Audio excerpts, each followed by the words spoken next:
إني ألقى الإيناس في صومي وصلاتي ودعائي للرحمن وجميع الطاعات. أعوذ بالله من الشيطان الرجيم. بسم الله الرحمن الرحيم. سبحان الذي أسرى بعبده ليلا من المسجد الحرام إلى المسجد الأقصى الذي باركنا حوله لنريه من آياتنا إنه هو السميع البصير. قال الله تبارك وتعالى في موضع آخر: فعسري بعبادي ليلا إنكم متبعون. عن عائشة رضي الله عنها قالت: قال النبي صلى الله عليه وسلم: من أحدث في أمرنا هذا ما ليس منه فهو رد، كما قال عليه الصلاة والسلام. عزیز حاضرین جمعہ، مرد و خواتین، نوجوان حضرات اور عزیز سامعین و سامعات، اس خطبہ حاجہ کے بعد ہر قسم کی تعریف، توصیف، کبریائی، بڑائی، بزرگی اس اللہ رب العالمین کے لیے لائق ہے، زیبا ہے، سزاوار ہے، جو خالق کائنات، مالک ارض و سماوات ہیں. اس رب ذوالجلال والاکرام کا ہم جتنا بھی شکریہ، جتنی بھی تعریف بیان کریں کم ہیں کہ اللہ کی توفیق سے اس کی اطاعت، اس کے رسول صلی اللہ علیہ وسلم کے فرامین پر لبیک کہتے ہوئے، اطاعت و فرما برداری کا مظاہرہ کرتے ہوئے ہم نے اذان سے قبل مسجد میں تشریف رکھا.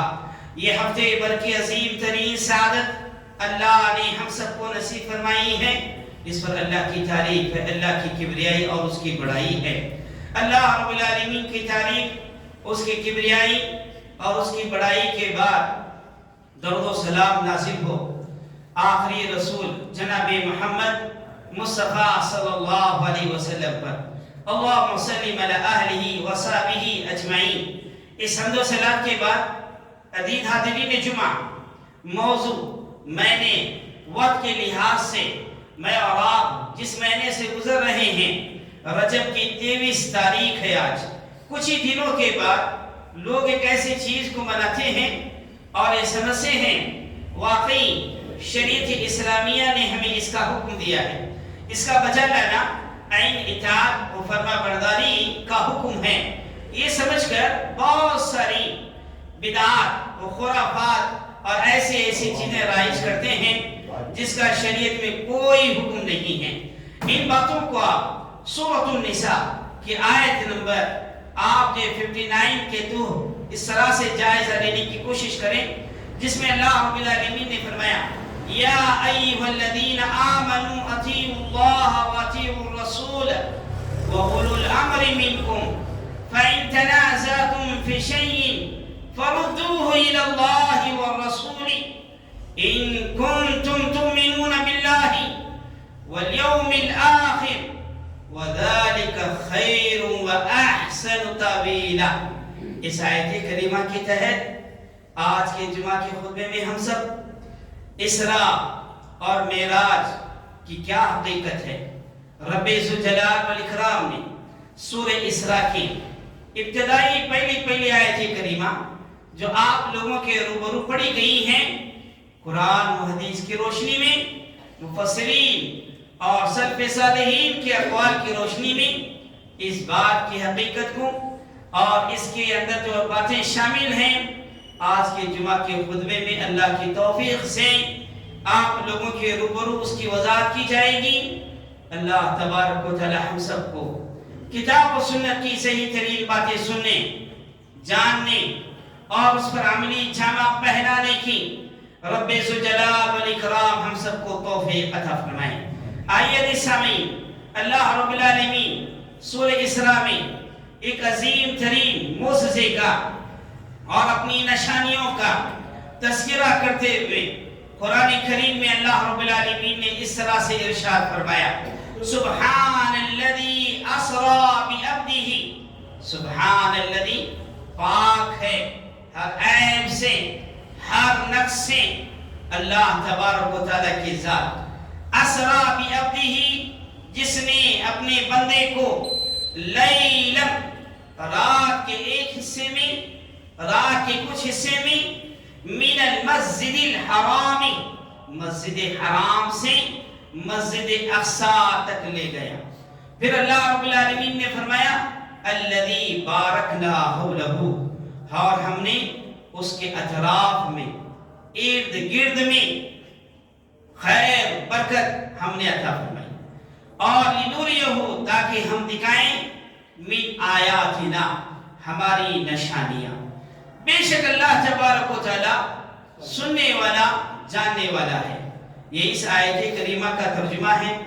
سب سے پہلی بات آپ اس آیت کریمہ میں پڑھیں گے بہت سی علمی باتیں آپ کو پتہ چلیں گی. پہلی بات عزیز سامعین یہ پتہ چلے گی سبحان الذی اللہ رب العالمین نے لفظ سبحان کا تذکرہ کیا. یہ لفظ اللہ تبارک و تعالیٰ کو بہت پسند ہے.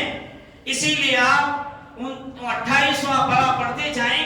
28ویں پارے کی سلسلہ وار ایک نہیں دو نہیں تین نہیں چار نہیں 5 صورتیں. کہیں اللہ نے یسبح کہا کہیں اللہ نے سبح للہ ما فی السماوات کہا. اللہ رب العالمین کے لیے ساری مخلوقات کائنات کی ہر شے اسے ہر عیب سے ہر نقص سے پاک و صاف ہونے کی تسبیح بیان کرتی ہیں. لیکن کائنات کی ہر شے اللہ کی تعریف و تسبیح بیان کرتی ہیں. وَلَكِنْ لَا تَفْقَهُونَ تَسْبِيحَهُمْ یہ الگ ماحول ہے یہ الگ ماجرا ہے کہ ہم اللہ کی اس تسبیح اور اس تعریف کو ہم سمجھ نہیں پاتے ہیں. لیکن اللہ تبارک و تعالیٰ کی ساری تعریف میں لگی ہوئی ہے. لیکن یہاں پر اللہ نے اس لفظ کا تذکرہ کر کے یہ بات ہمیں بتانا چاہیے کہ اتنی عظیم ترین اللہ کی قدرت ہے. اللہ ہر شے پہ کرنے پر قادر ہے. اللہ کو کوئی محال نہیں ہے. اللہ تبارک و تعالی آپ صلی اللہ علیہ وسلم کو مسجد حرام سے مسجد اقصی پھر سارے ساتوں آسمانوں کی سیر جنت و جہنم کا مشاہدہ اس سے عظیم ترین چیزیں رب ذوالجلال والاکرام کے لیے کرنا کوئی محال کوئی مشکل نہیں. اللہ کے لیے تو یہ لائق ہے زیبا ہے جب اللہ کسی بھی شے کے کرنے کا ارادہ کرتا ہے کن فیکون وہ چیز ہو جاتی ہے. سبحان میں یہ بات ہے. اللہ تبارک و تعالیٰ نے کہا میں نے اتنا عظیم ترین یہ معجزہ وجود فرمایا اس میں رائی کے دانے کے برابر شک اور رائی کے دانے کے برابر ہیچ پیچ کشمکش کرنے کی کوئی گنجائش نہیں ہے. اور آگے بڑھیے آپ. اللہ تبارک و تعالیٰ نے اس بات کا تذکرہ کیا. اور دوسری بات ہے سامعین اسرا بعبدہ اسرا کہتے ہیں چلنے کو رات میں چلنے کے لیے کہتے ہیں اور بعبدہ اپنے بندے کو. نبی صلی اللہ علیہ وسلم کے لیے مفسرین کرام کہتے ہیں لکھتے ہیں بیان کرتے ہیں کہ آپ صلی اللہ علیہ وسلم کے لیے سب سے پیارا نام سب سے کوئی اچھا لقب اللہ کے رسول صلی اللہ علیہ وسلم کے لیے انتخاب کیا گیا وہ اس آیت کریمہ میں انتخاب کیا گیا بعبدہ اپنے بندے کے لیے. وہ اللہ تبارک و تعالیٰ کے لیے کتنا پسندیدہ یہ لفظ ہے آپ غور کیجیے. اور دوسری بات یہاں سے یہ بات ثابت ہو رہی ہے کہ آپ صلی اللہ علیہ وسلم کو اسرا بعبدہ آپ کو حالت بیداری میں آپ کو جسم کے ساتھ آپ کو روح کے ساتھ یہ اسرا اور یہ معراج کا عظیم ترین واقعہ پیش آیا اور یہ معجزہ رونما ہوا. کیسے رونما ہوا؟ قاضی ایاز اور اسی طرح سے مفسرین کہتے ہیں لفظ اسرا کا سبحان الذی اسرا کا یہ لفظ جو چلنے کا ہے یہ حالت بیداری میں اور روح اور جسم کے ساتھ ہی استعمال کرنے میں ہوتا ہے. کوئی خواب میں ہو کوئی آدمی جو روح اس کی نہ ہو اس کا لفظ استعمال نہیں ہوتا. بعبدہ آپ صلی اللہ علیہ وسلم کو روح کے ساتھ آپ کے جسم کے ساتھ حالت بیداری میں یہ عظیم ترین معجزہ اللہ نے کرایا۔ اب یہ کیسے کرایا، اس کی کیا حقیقت ہے؟ احادیث نبویہ کا آپ مطالعہ کریں گے، بے شمار کے احادیث آپ کو ملیں گے۔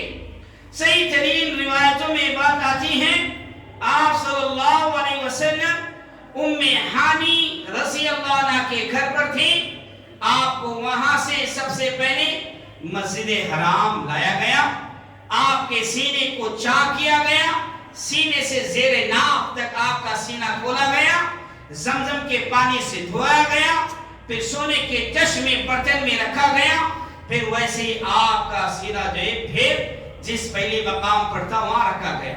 پھر آپ دیکھیے یہاں پر اتنی وضاحت بیداری کی جو کی جا رہی ہے، روح کے ساتھ کرنے کا بار بار تذکرہ کیوں کیا جا رہا ہے؟ آج لوگوں میں یہ مشہور ہے، بعض کہتے ہیں آپ کو خواب میں کیا گیا، بعض کہتے ہیں آپ کا جسم موجود تھا، آپ کو روح کے ساتھ لے جایا گیا۔ یہ روح کے ساتھ لے جانا اور یہ خواب کے ساتھ لے جایا جانا بھی عبدی ہی اپنے بندے کے ساتھ میلاپ اور شک نہیں ہوتا۔ کیسے شک نہیں ہوتا؟ اللہ تبارک و تعالیٰ نے قرآن کریم میں موسیٰ علیہ السلام کا تذکرہ کیا، ظالم وقت کا خون ریز جو بادشاہ، وقت میں جو اپنے آپ کو انا رب العالی کا دعویٰ کرنے والا فرعون، جب اس کا ظلم اور اس کی بربریت حد سے زیادہ بڑی، یہی لفظ کے ساتھ رب ذوالجلال والاکرام نے حضرت موسیٰ علیہ السلام کو حکم دیا، فَأَسْرِ بِعِبَادِي لَيْلًا إِنَّكُمْ مُتَّبَعُونَ۔ آپ اپنی قوم کو لے کر رات کے وقت چل پڑے، یہ فرعون آپ کا پیچھا کرتے آئے گا، اس کا انجام ظلم کا، اس کی بربریت کا عبرتناک انجام ہم روز قیامت تک کے لیے لوگوں کو وہاں دکھائیں گے۔ آپ غور کیجئے، یہاں پر جو لفظ بیان کیا جا رہا ہے، اسری بعبادی لیلا، آپ اپنے لوگوں کو ساتھ میں لے کر رات میں چل پڑے۔ یہ چلنا اگر خواب میں ہوتا، صرف روح کے ساتھ ہوتا، موسیٰ علیہ السلام کو ایسا حکم نہیں دیا جاتا۔ یہ بات ثابت ہو رہی ہے کہ اللہ تبارک و تعالیٰ نے حالت بیداری میں روح اور جسم کے ساتھ آپ کو اسراء اور معراج کرایا۔ آپ صلی اللہ علیہ وسلم کو مہانی سے مکہ لایا گیا، بیت المقدس، آپ صلی اللہ علیہ وسلم کو مکہ مسجد حرام لایا گیا۔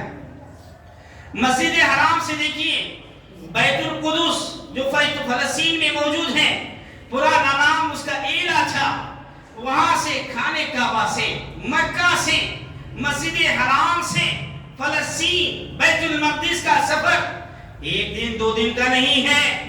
یہ تعجب کرنے کے لیے اللہ نے جو الفاظ استعمال کیے ہیں، غور کرنے کی بات ہے، یہ سمجھنے کی بات ہے۔ یہ آج ہی تو حال ہے، علم سے امت ناپید ہے، صرف جلسوں میں، قوالیوں میں، شجوں میں گھومنے میں کا ایک طبقہ لگا ہوا ہے، اور دوسرا طبقہ ہے قرآن و حدیث کے صحیح ترین معجزہ، قرآن و حدیث کے صحیح ترین واقعہ، قرآن و حدیث کے صحیح ترین ایسے دلائل جس سے ایمان اور روح کو تقویت ملتی ہے، عمل کا جذبہ پیدا ہوتا ہے۔ یہ کیسے ہو سکتا ہے؟ یہ کیا ہو سکتا ہے؟ کیا یہ ممکن ہے؟ یہ قرآن و حدیث سے ٹکرا رہی ہے باتیں، ایسے کہہ کر یہ عملی زندگی سے دور ہوتے جا رہے ہیں۔ ان دونوں باتوں سے ہٹتے ہوئے اہل سنت و جماعت کا یہ عقیدہ ہے مضبوط ترین کہ من وعن اللہ تبارک و تعالیٰ نے جیسے بتایا ویسے ماننا، عمل کرنا۔ یہ سورہ نساء کی آیت کریمہ کے تحت ہے، اللہ، اس کے رسول اور اولو الامر لوگوں کی فرما برداری اور اطاعت کرو۔ آئیے آپ صلی اللہ علیہ وسلم کو جو یہ رات کا لیلت نکیرہ لفظ ہے، پوری رات نہیں، 12 گھنٹے کی رات کا کوئی جو 6 حصے کا وقت نہیں، لیلن کچھ حصہ، کچھ پہر اللہ تبارک و تعالیٰ نے مسجد حرام سے مسجد اقصیٰ لے گئے۔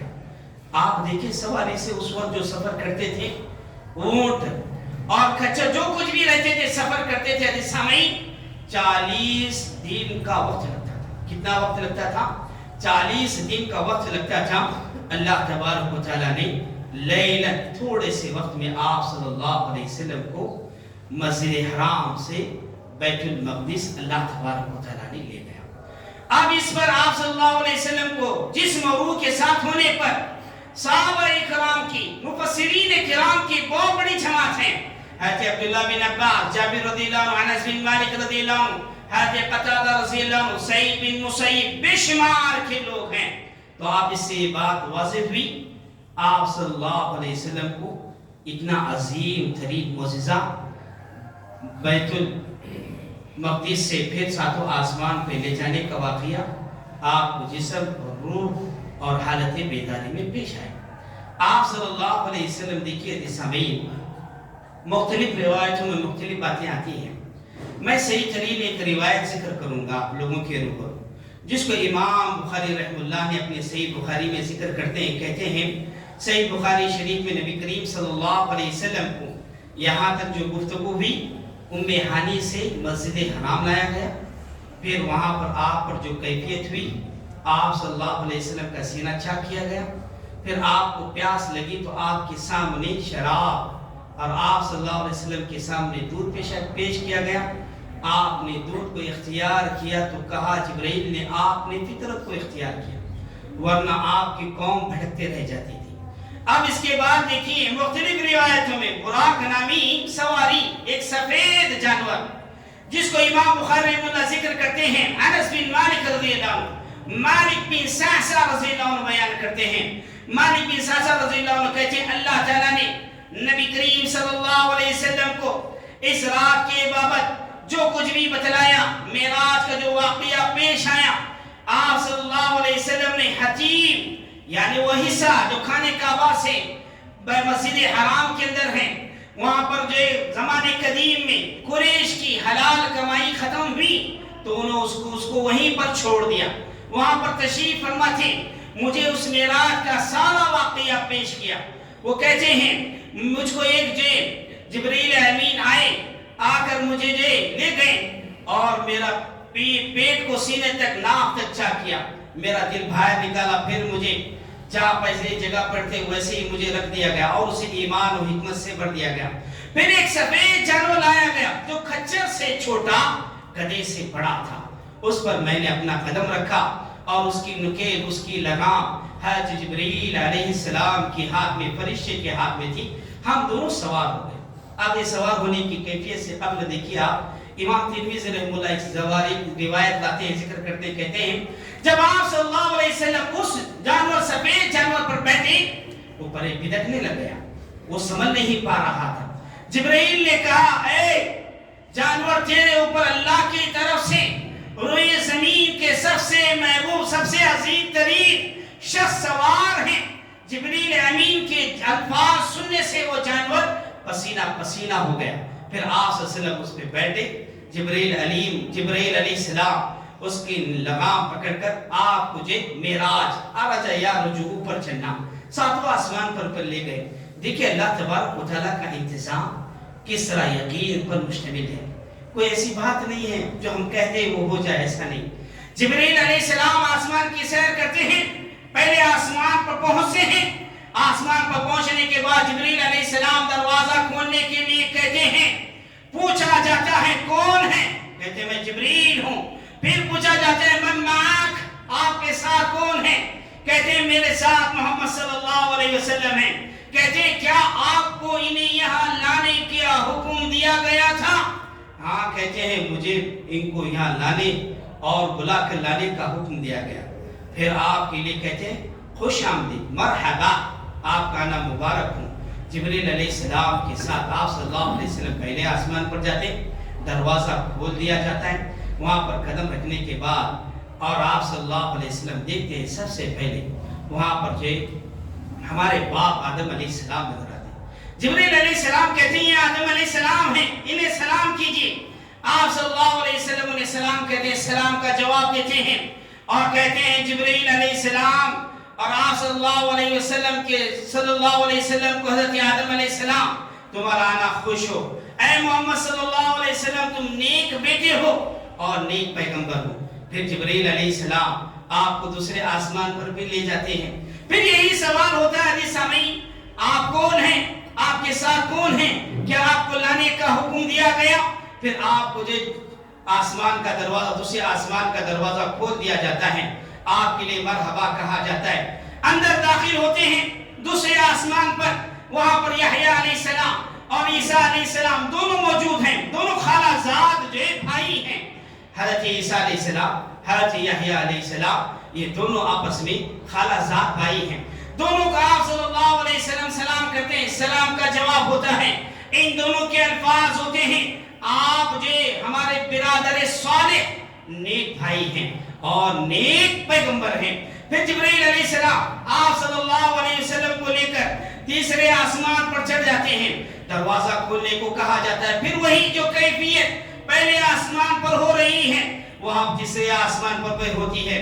تیسرے آسمان پر دروازہ کھولا گیا، جب وہاں پہنچے تو وہاں دیکھا کہ یوسف علیہ السلام موجود ہیں، جبرائیل علیہ السلام نے کہا یہ یوسف علیہ السلام ہے، انہیں سلام کیجیے، آپ صلی اللہ علیہ وسلم نے سلام کیا، سلام کا جواب دیا، انہوں نے بھی کہا خوش آمدید، آپ کا نام برکت ہوں، مبارک ہوں، آپ برادر صالح اور نئے صالح نبی ہیں۔ پھر جبرائیل علیہ السلام آپ کو لے کر چوتھے آسمان پر جاتے ہیں، دروازہ کھولنے کے لیے کہتے ہیں، پوچھا جاتا کون ہے اور آپ کے ساتھ کون ہے، کہلانے کا حکم دیا گیا، ہاں ساری کیفیت ہونے کے بعد چوتھے آسمان پر آپ دیکھیں ادریس علیہ السلام ہیں، جبرائیل علیہ السلام کہتے ہیں انہیں سلام کیجیے، سلام و کلام کی کیفیت کے بعد ادریس علیہ السلام بھی کہتے ہیں یہ برادر صالح ہیں اور آپ نیک پیغمبر ہیں۔ پھر آپ آگے بڑھیے، پانچویں آسمان پر جاتے ہیں، پانچویں آسمان پر جس سے ملاقات ہوتی ہے ہارون علیہ السلام ہے، ان سے بھی سلام ہوتا ہے، سلام کا جواب دیا جاتا ہے، خوش آمدید کہا جاتا ہے، کہتے ہیں برادر صالح ہیں، آپ صالح پیغمبر ہیں۔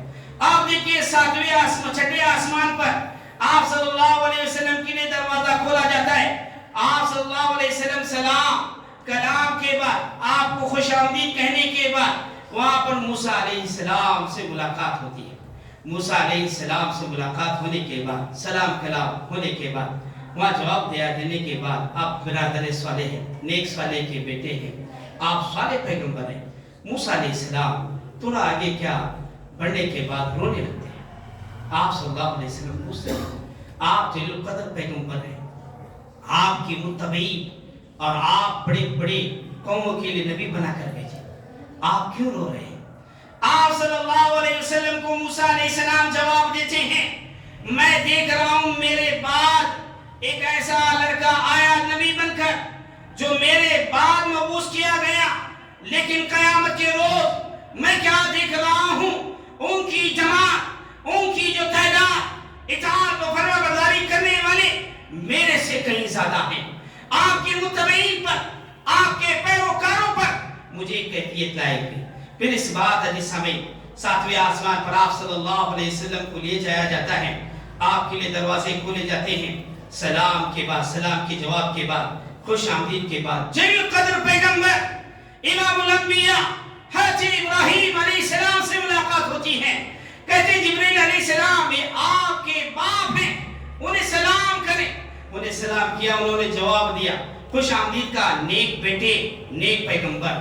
پھر اس کے بعد حدیث سامعین سدرۃ المنتہا تک پہنچے جہاں پر اجازت ہے، پھر اس کو آپ دیکھا شہر کے مٹکوں کے مانند، اس کے پتے ہاتھی کے کانوں کی طرح، اور کہا گیا جبرائیل امین مجھے یہاں تک آنے کی اجازت ہے، اور اس کے 4 نہریں ہیں، دو باہر کے، دو باطنی، جو باہر ظاہری ہیں، جو باطنی ہیں، کہا یہ باطنی جنت کے نہریں ہیں، ظاہری دنیا کی نہریں ہیں جو بہتی جا رہی ہیں۔ پھر کہتے ہیں مجھے بیت معمور میرے سامنے بلند کیا گیا، میں نے دیکھا کہ 70,000 فرشتے روزانہ اس کا جو طواف کر رہے ہیں، ایک مرتبہ جب اس کا کوئی طواف کرتے ہیں پھر اس کی باری کب آتی ہے اور اس کی باری کے لیے طویل مدت لگتی ہے۔ پھر کہتے ہیں مجھے میرے لیے ایک برتن میں 3 چیزیں پیش کی گئی، ایک شراب، دوسرا دودھ، تیسرا شہد، ان میں سے میں نے دودھ کا پیالہ لیا، جبرائیل نے فرمایا کہ آپ نے فطرت کو پسند کیا جس پر آپ کو اور آپ کی امت کو ہونا چاہیے۔ پھر اس کے بعد حدیث سامعین یہ ساری کیفیت ہوئی، آپ صلی اللہ علیہ وسلم پر 50 نمازیں فرض ہوئی، جنت و جہنم کا نظارہ ہوا، اس کے بابت جو کیا کیا جو وہاں پر مشاہدات ہوئے، کیا کیا چیزیں رونما ہوئی، اس کا تذکرہ کیا جائے گا۔ اتنی ساری روایت طویل ترین ذکر کرنے کا مقصد یہ ہے جب آپ واپس آئے، آ کر آپ کو حتیم میں چھوڑا گیا، آپ حیران پریشان ہیں، اتنا بڑا معجزہ رونما ہوا۔ آپ اگر میں لوگوں سے کہوں گا یہ مجھے جھٹلائیں گے۔ پہلی روایت ہے صحیح بخاری شریف کی، آپ حتیم میں پہلا پریشان و حیران بیٹھے ہوئے تھے۔ صحیح مسلم شریف کی اور ایک روایت ہے، کہتے ہیں قریش جب میری بات کو سنے تو جھٹلانے لگے، اور اللہ تبارک و تعالیٰ نے سارے حتیم میں کھڑا ہوں، اللہ نے سارے بیت المقدس کو میرے سامنے کھول دیا، میں اسے دیکھ کر اس بیت المقدس کے صفات بیان کر رہا تھا۔ یہی بات اللہ نے کہا لِنُرِيَهُ مِنْ آیَاتِنَا، ہم اپنے عجیب آیتیں بتائیں۔ اب آیت سامنے اور ایک روایت دیکھیے آپ، لوگوں کو جب قرآن و حدیث کی باتیں پہلی مرتبہ سنتے ہیں نا، عمل کا جذبہ ہوتا ہے نا، اس میں یقین اور عمل کا پورا جمع پہنانا ہوتا ہے، تعجب کرتے یہ کیسے ہے۔ ایسے ہی روایت مسند احمد کی ہے، آپ صلی اللہ علیہ وسلم بیٹھے ہوئے تھے، پریشان تھے، ابو جہل کا گزر ہوا، اس نے پوچھا ہے محمد صلی اللہ علیہ وسلم کیا پریشان بیٹھے ہو، کیا حال ہے، کیا ماجرا ہے؟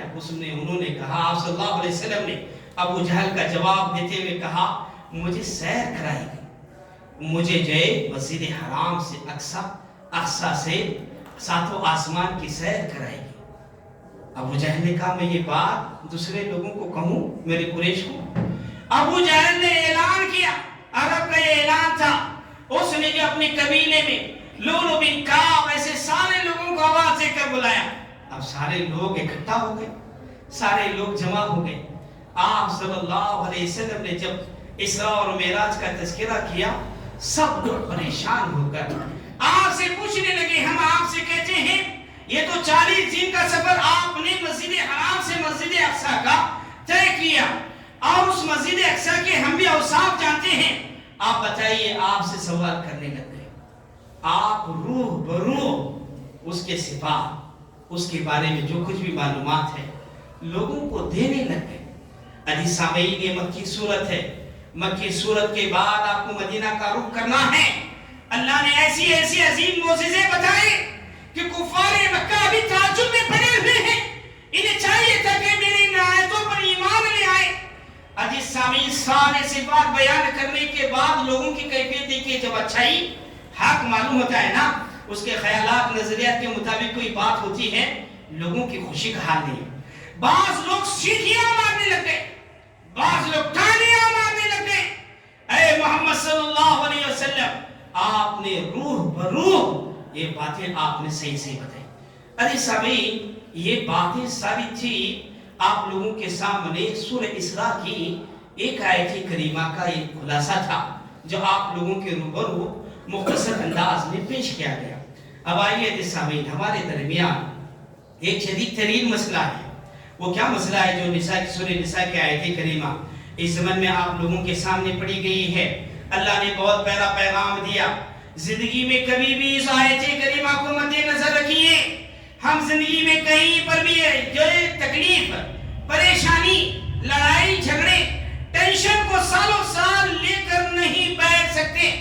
اللہ نے فرمایا اللہ کی فرما برداری کرو، رسول صلی اللہ علیہ وسلم کی فرما برداری کرو، اور اولو الامر کی فرما برداری کرو۔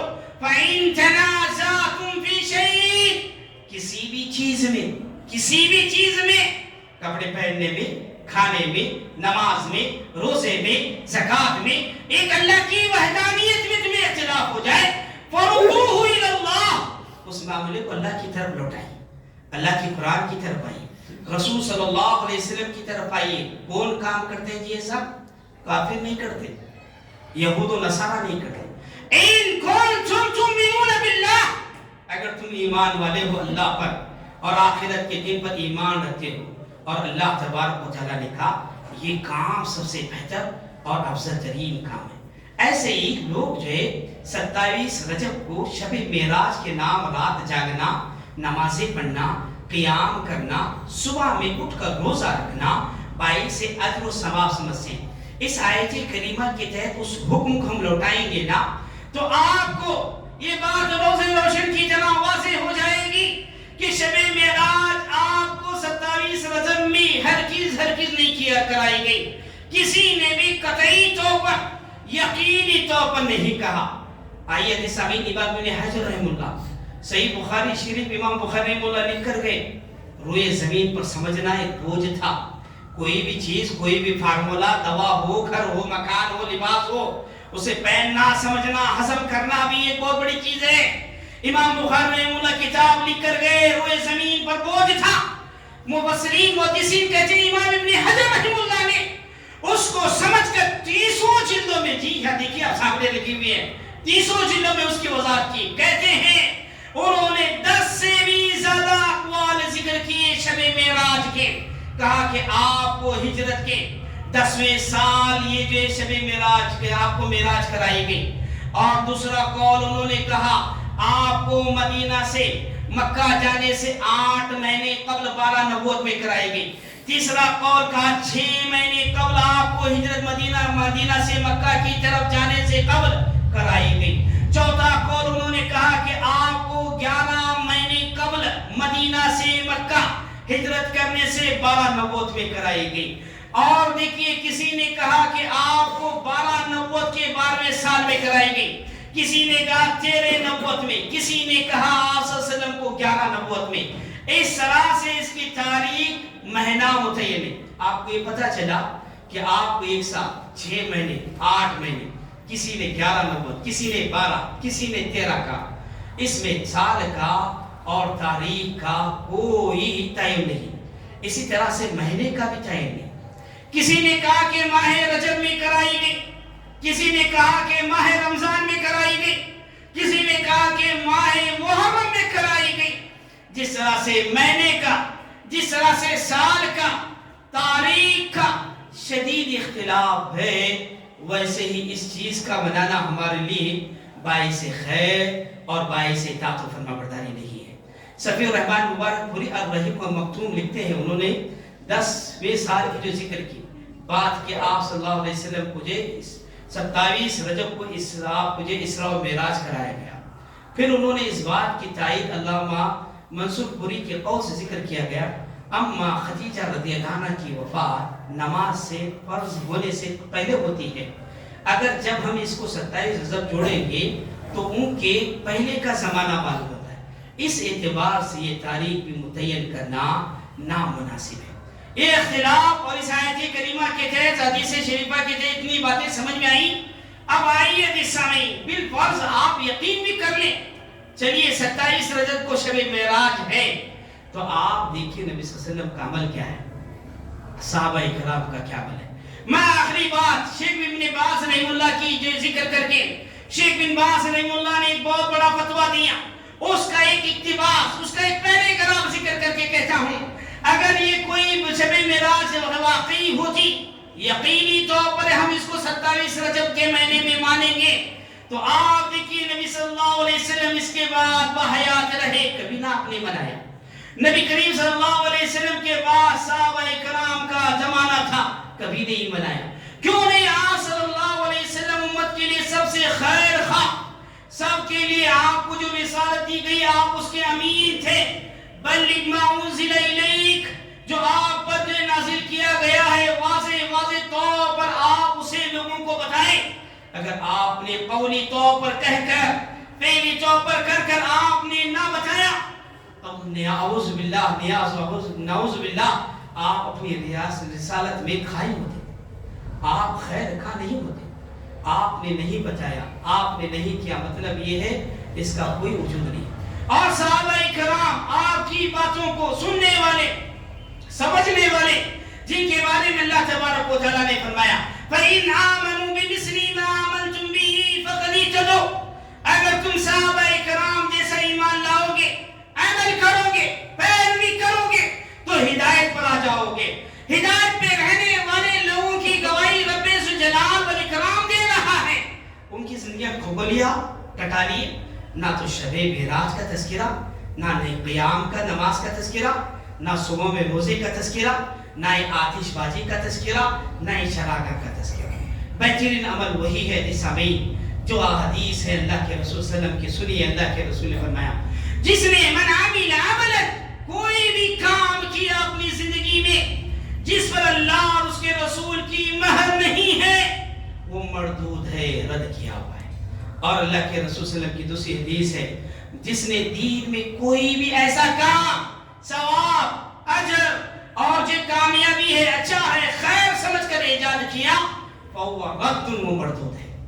ان آیات اور ان احادیث نبویہ سے بات واضح ہوئی یہ شب معراج کا جو تصور ہے سامعین، اس کا تصور جو ہے اس طرح سے جو ہم مناتے ہیں، اس طرح سے جو اہتمام کرتے ہیں، یہ بدعات و خرافات شرکیہ اعمال میں آتا ہے۔ اللہ اور اس کے رسول نے ہمیں ہمیشہ نیک و صالح اعمال کا کرنے کا حکم دیا۔